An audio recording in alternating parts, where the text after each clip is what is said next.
10 € offerts et votre premier dépôt doublé avec le lien en description.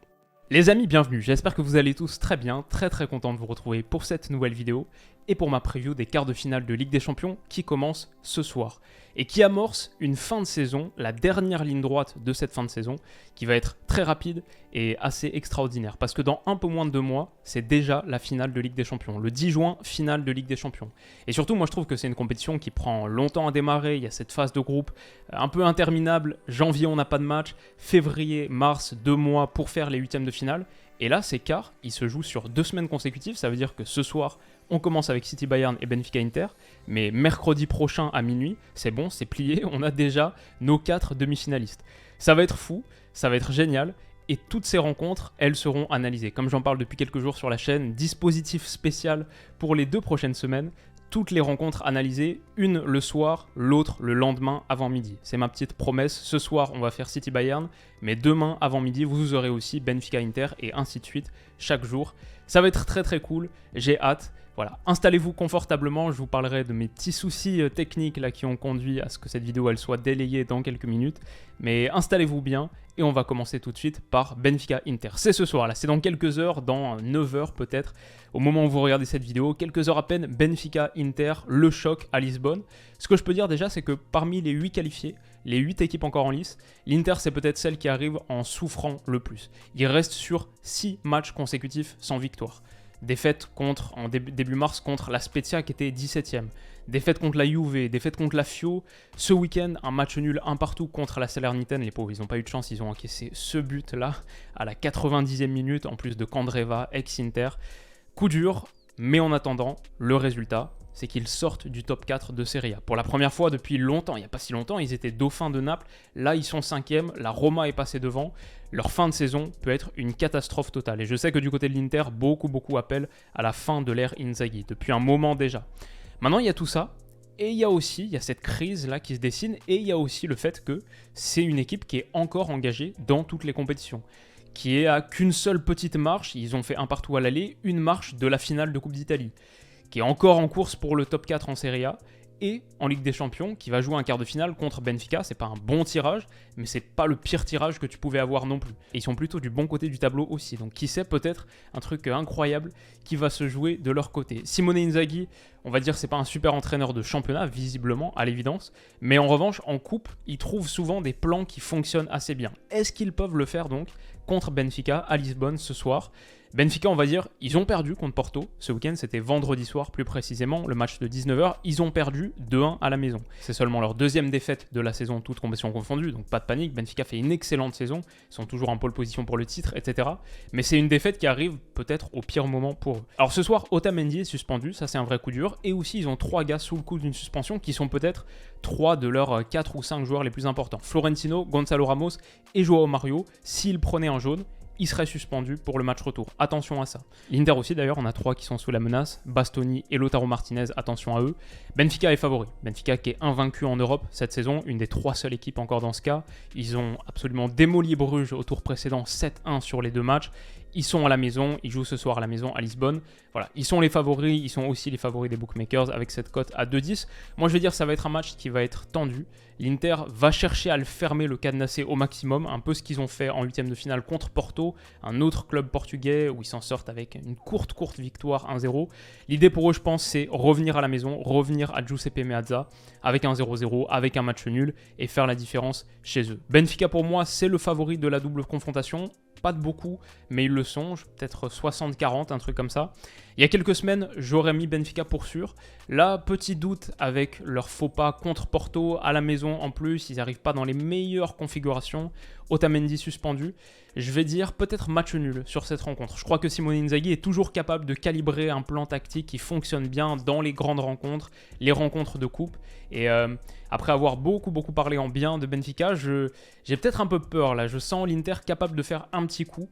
Et en tout cas, j'imagine que ça ne se jouera pas à grand chose, mais ça va être un match très excitant. Hâte de l'analyser, de le débriefer. Je vais partir plutôt sur le match nul ici.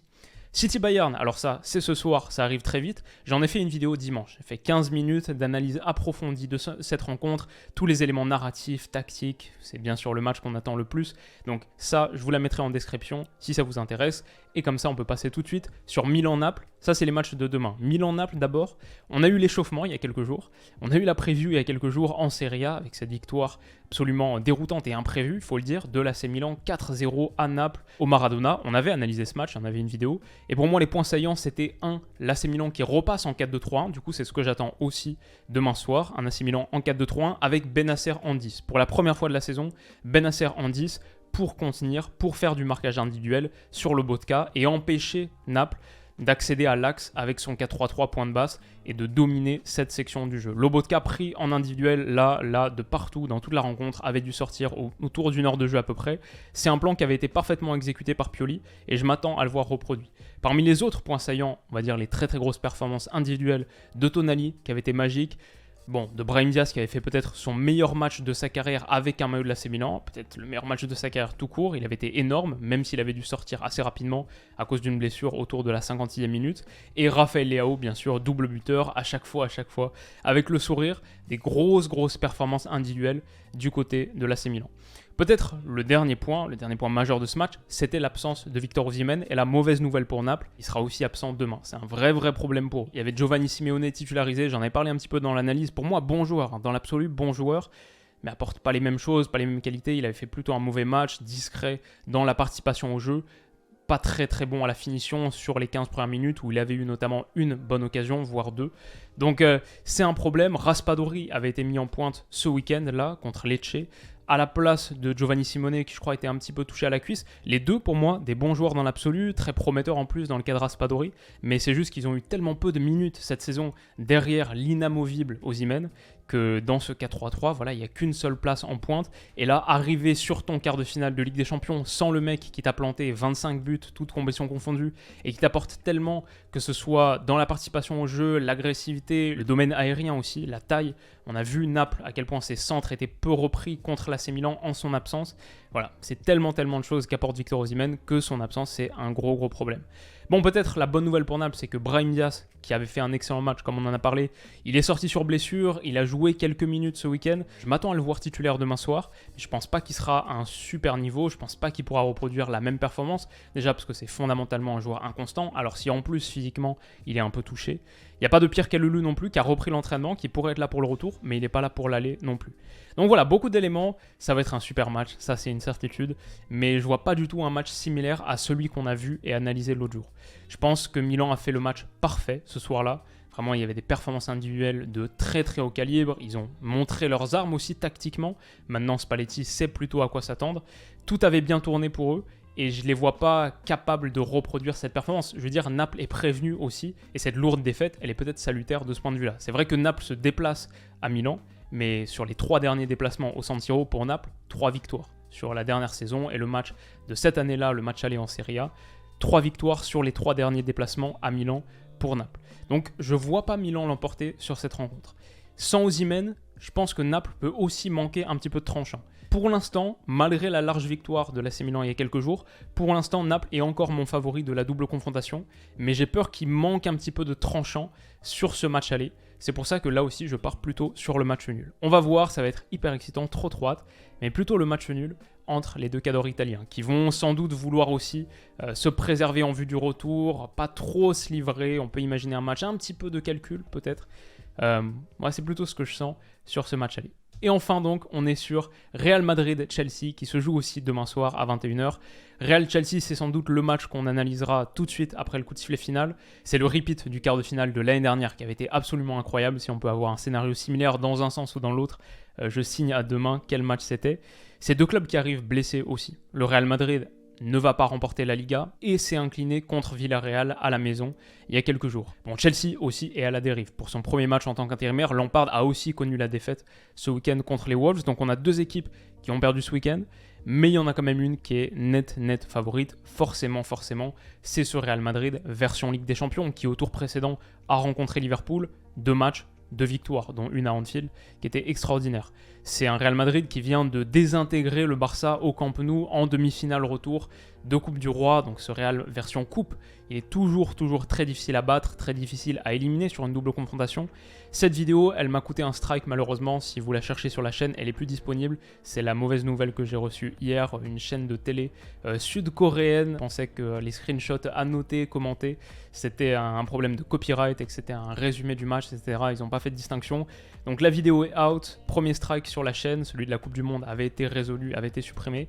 Donc c'est un peu inquiétant, un peu badant, mais on va voir, j'ai lancé quelques procédures de réclamation, etc. Je parle un petit peu à YouTube, on va voir ce que je peux faire, mais voilà, si vous cherchez la vidéo, elle est plus en ligne pour ça et j'espère que ça va se régler. Mais en attendant, cette victoire, ce succès montre aussi que le Real Madrid, en plus demain à la maison, est le net favori de cet affrontement. Pour Chelsea, il y a une bonne nouvelle, une très bonne, à laquelle j'ai aussi consacré une vidéo, c'est bien sûr le retour d'N'Golo Kanté. Une de mes vidéos préférées des dernières semaines, je l'ai mis tout en haut de ma chaîne, sur la page d'accueil. Si vous ne l'avez pas encore vu, vraiment je vous la conseille. Le retour d'N'Golo Kanté, j'ai analysé sa rencontre contre Liverpool. Il est revenu tout de suite, après de longs mois d'absence, 8-9 mois. Il est revenu tout de suite à un très fort niveau. Et il avait été, souvenez-vous, il y a 2 saisons, en 2021, il avait été élu double homme du match contre le Real Madrid en demi-finale. Est-ce que c'est suffisant pour inverser la tendance? Bon, pas aux yeux des bookmakers qui mettent le Real Madrid net favori, 1,70, Chelsea à 5,10, 91% des gens partent sur le Real.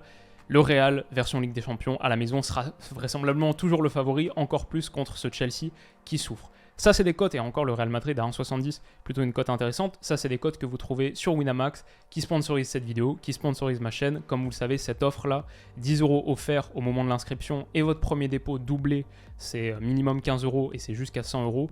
Ça, c'est accessible avec le lien en description. Soyez majeur si vous comptez parier, vous créez un compte, etc. C'est strictement interdit aux mineurs. Mais si vous avez prévu de le faire, n'hésitez pas à le faire avec ce lien en description. Ça débloque l'offre de bienvenue et ça m'offre aussi une belle commission à chaque utilisation car c'est un lien affilié qui m'aide beaucoup. Vous la voyez ici, l'offre spéciale Winamax Willou, donc accessible avec le lien en description. Et donc ce que je vois sur ce match, c'est que quand tu es Chelsea, quand tu es mentalement aussi instable, que la saison est aussi difficile, aller au Santiago Bernabéu pour faire un exploit, ça me semble extrêmement compliqué, surtout que le Real a tout le monde de dispo. Il manque Ferland Mendy seulement, il me semble, mais sinon tout le monde est là. Ils ont beaucoup de possibilités. Est-ce que Valverde sera aligné avec sa petite histoire récente? Ça aussi, ça reste à éclaircir. Mais le Real Madrid a beaucoup d'armes. Quand on arrive au quart de finale de Ligue des Champions comme ça, c'est dur de partir contre eux. Et sur ce match aller, du moins, oui, je les vois le faire, je les vois l'emporter. 1,70, je trouve que c'est plutôt une cote intéressante en plus pour un succès du Real contre ce Chelsea-là. Donc c'est mon idée sur ce match. Donc le combiné de ces 4 rencontres de Ligue des Champions, avec mes pronos, ça donne une cote totale à 58-34, quasiment 60. Ça passera jamais, c'est la Ligue des Champions. Il y a toujours des surprises et trop hâte d'y être maintenant. Mais voilà pour ma preview et mes petits pronos. Ce soir donc, analyse de City Bayern, demain Benfica Inter et demain soir Real Chelsea, après-demain AC Milan Naples. Ça va être fou, soyez présents, soyez au rendez-vous. J'espère que cette rapide preview vous aura mis en appétit. Et à tout à l'heure parce que ça démarre très vite. Bon match. Bisous.